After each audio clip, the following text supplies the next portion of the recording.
Yo Bromandos! Today I'll be reviewing RoboCop, the upcoming film from Google Pictures about a British police app that has to sacrifice everything in order to make the internet safe.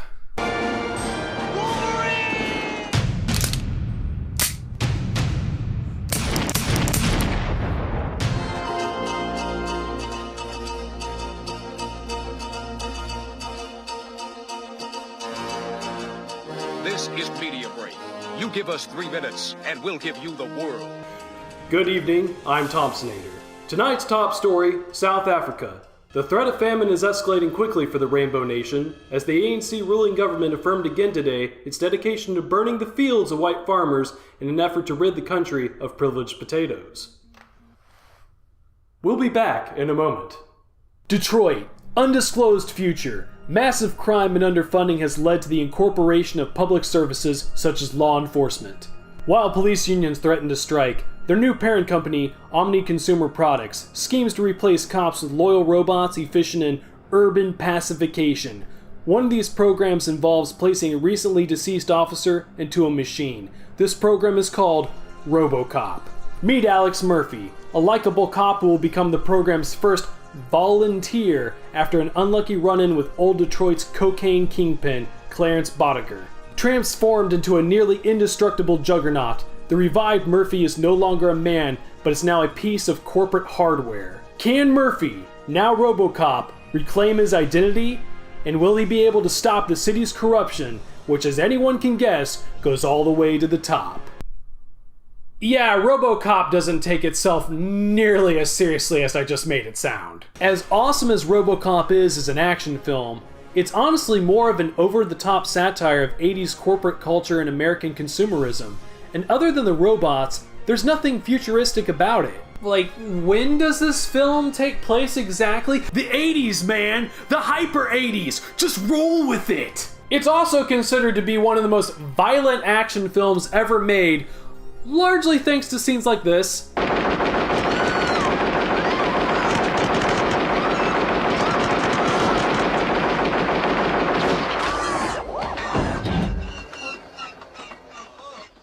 This movie's proclivity for carnage comes courtesy of its Dutch director Paul Verhoeven, who in 1987 had just made the jump to American filmmaking. Verhoeven has stated numerous times, unapologetically, that he's a fan of fictional violence.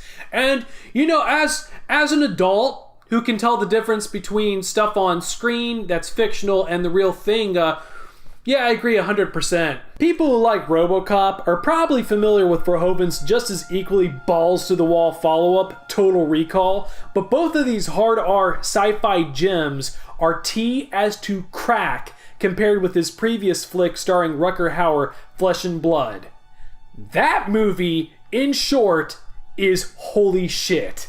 The setting might be Detroit, but other than the opening shot, the entire thing was filmed in Houston, Texas. According to the co-writer Michael Miner, Toronto was their first choice, but was quickly eliminated when city officials got butthurt at the idea of a couple guns being fired at night. Houston was chosen instead because it was the only municipality which provided the futuristic skyline Verhoeven was looking for, and was okay with the film crew blowing shit up on a nightly basis. Despite Texas being down for the nocturnal mayhem, the entire production was almost shuttered completely when the explosion at the Shell station set the building behind it on fire, which pissed off the fire department aplenty. But for as much destruction and wanton violence that's in RoboCop, it's a very smart film that comes with tons of layers of nuance and subtext. And for those reasons, I watched it 4 times in preparing for this review, and I'd gladly watch it again tonight. It's really that good. I really love it. Just consider the boardroom scene alone and how it perfectly establishes the conflict between Dick Jones and Bob Morton. Bob, a smug junior executive played by the late Miguel Ferrer, is warned not to cross OCP's sharkish VP, Dick Jones, but by the end, he does just that when Jones's creation, the Ed 209, suffers a minor glitch. You call this a glitch? As Bob gets the green light from the old man, we hear a warning siren in the background, signaling that crossing Jones does indeed mean that Bob is now in danger. Not like we really care though, since Bob is also kind of a dick. Or consider these subtle uses of mirroring.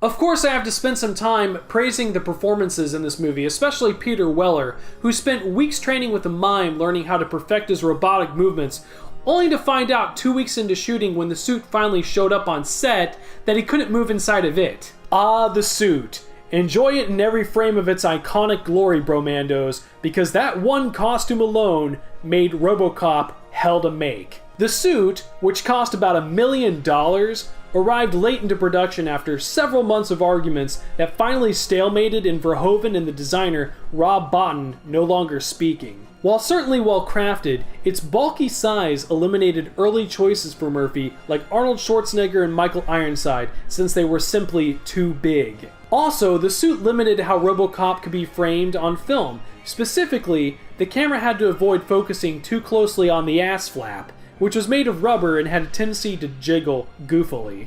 Weller was finally chosen for his size and the fact that he had martial arts training, but he spent like 12 hours a day in this thing. In fact, it took him about 12 hours to get into the damn thing the first time.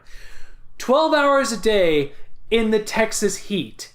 He was sweating off nearly 3 pounds a day by the end of it, especially when they shot for a week in the warehouse where it was like 110 degrees. Although I don't have a problem with any of the performances in this film in general, my favorite by far is Kurtwood Smith, who plays Clarence Bodiger. Just consider for a moment the description of Bodiger's character. He's supposed to be a bad guy intellectual. And wake me up when the credits roll. Instead, Smith adds way more, turning what could have just been like a generic, high IQ drug dealer into a ruthless, coke-snorting scuzzball. Smith plays Bodiger so perfectly, it's beautiful. He's just as equally funny as he is evil in many scenes, and most of his more memorable moments were all improvised. Shit. Just give me my fucking phone call. As I mentioned before, RoboCop is an action film wrapped in an 80s satire. And unless you're the New York Times, whose review was characteristically shitty as always, it's not that hard to figure out what part of 80s culture they were trying to satirize. Especially when you consider the media breaks, which helped break up the story's acts by re-establishing the conflict and providing a little comic relief. Discounting credits, RoboCop is 96 minutes long, and when considering how short that is by today's standards, it goes to show again that brevity is indeed the soul of wit. RoboCop doesn't waste time. The narrative is delivered with ample time to spare, time that can then be spent exploring its anti-corporatist themes without boring us, a theme the more pure capitalists amongst us can still appreciate, even if the satire is sometimes misguided. Capital investment, man. Yeah, but why bother making it when we can just steal it? There's no better way to steal money than free enterprise. Smoke. Hey, look! Another violent black-clad thug who thinks the free market is stealing. I'm thinking of a word. It begins with a pronoun and ends in Roni. And with all that being said, it's honestly kind of hard to critique a film like RoboCop. How do you find fault with a work of fiction that's meant to be this over-the-top and schlocky, but still manages to be this extremely clever? Yeah, it has its minor mistakes, as does any film, but I mean, come on, bromandos, they're really just nitpicks. But since I have entered the critique phase of this review, I guess nitpicks are better than cop-outs, so let's begin with the gun in the conference room. Towards the beginning, Dick Jones is presenting the Ed 209 to the OCP board, and he needs an arrest subject. He volunteers a young executive, Kenny, handing him a loaded Desert Eagle. It doesn't work out so well. However, at the end of the movie, the Desert Eagle is used again as a plot device. Why would a company keep a fully loaded Deagle in their conference room just waiting for some highly stressed and alienated executive to snap? Sort of seems like bad business. It also seems like convenient writing, but yeah, I gotta admit, I do like it in this case. That last shot of Dick, though, does not hold up. Actually, the biggest problem with RoboCop from a technical standpoint is the main character, Alex Murphy. Yeah, that's right, I'm gonna pick on Murphy. When you think about it, we hardly spend any time getting to know Murphy at all before he's transformed into a machine. His face is hidden beneath the helmet, and his actions become more or less controlled by his prime directives. Murphy is a good guy. He likes to drive and twirl his gun around, and that's about it. He gets blown away. His character motivation doesn't really change when he becomes Robo. Instead, it becomes part of his programming. Stop bad guys. However, realizing this potential storytelling error in the making, the film makes up for this in some really clever ways, such as, from the very beginning, the audience is led to feel sympathy in general for the police. The first time we enter the precinct, Sergeant Reed is kicking out a murder suspect and his slimy lawyer, who are demanding he reduce the charges from first-degree murder down to manslaughter so he can make a less expensive bail. How screwed up do things have to be for criminals to have this kind of bargaining power? Cops are getting regularly offed in old Detroit, and there's talk of a strike. But Reed reminds them that their duty to uphold the law is more important than their individual well-being. After all, they're not plumbers. These virtues of bravery and self-sacrifice are once again displayed when Murphy and Lewis follow Bodiger's gang into the abandoned factory without backup, which of course wasn't available. This is also why Murphy's death is so brutal. Until that point, the violence is portrayed as more funny and exaggerated, but here it's harsh and mean, and the jokes are purposely sadistic and cruel. As Murphy lays dying, the few memories of his family that are shared with the audience are never overplayed or lingered upon. We just get enough to catch a glimpse of how much he's lost, so our imaginations can fill in the rest. And at the end of the film, Murphy reclaims the humanity that was stripped from him.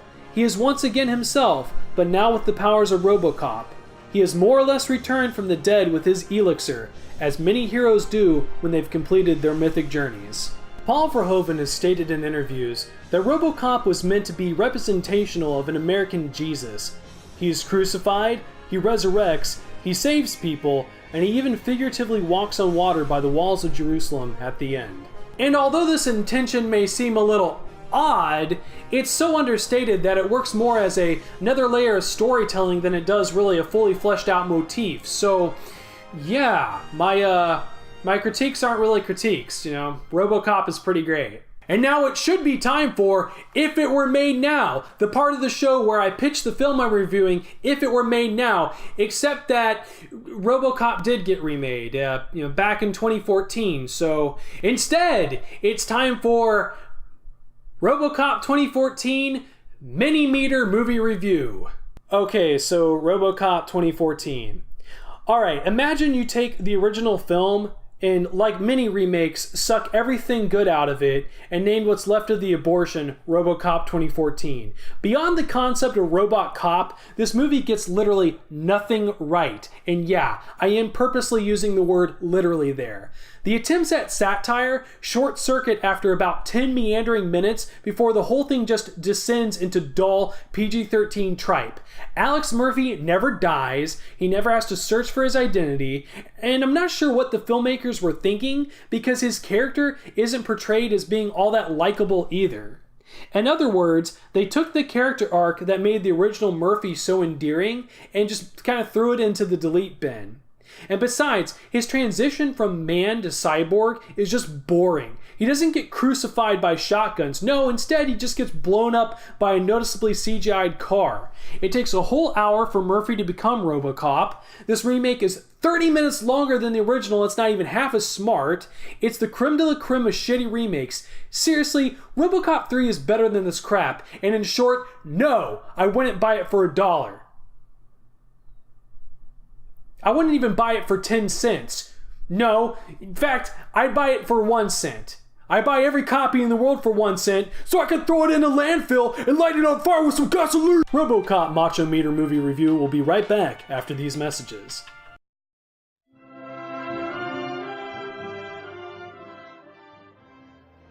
You're not allowed to close your borders, young lady. Well, you've let millions of migrants in through yours, Mom. Turkey is still trying to join us. That's it, Buster. We're holding another referendum to leave. Shrinking Europa. Only you can save the EU. Now new family fun game from Herman Merkley. And with all that being said, I give RoboCop the official Macho meter ranking of rubber butt sold separately. Yes, hurry up, shopper. You too can own your brand new rubber butt while supplies last. But wait, you don't want to be the last in line. Get there quickly, safely, and in style when you buy the brand new, bigger and badder 7000 FUX. The 80s were a hell of a drug, man. Anyway, thanks for watching, Bro Mandos. If you liked this review, please consider sharing it with all your friends on social media.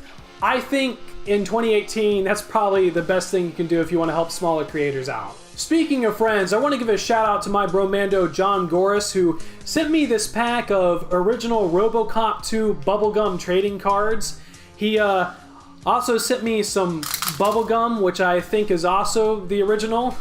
John is an animator who specializes in horror, guts, punk rock, death, filth, and meme magic, so be sure to give his channel a look. If you want to get in touch with me, you can do so through social media sites that don't suck, such as Gadminds and BitChute, and yes, on a good day, Twitter.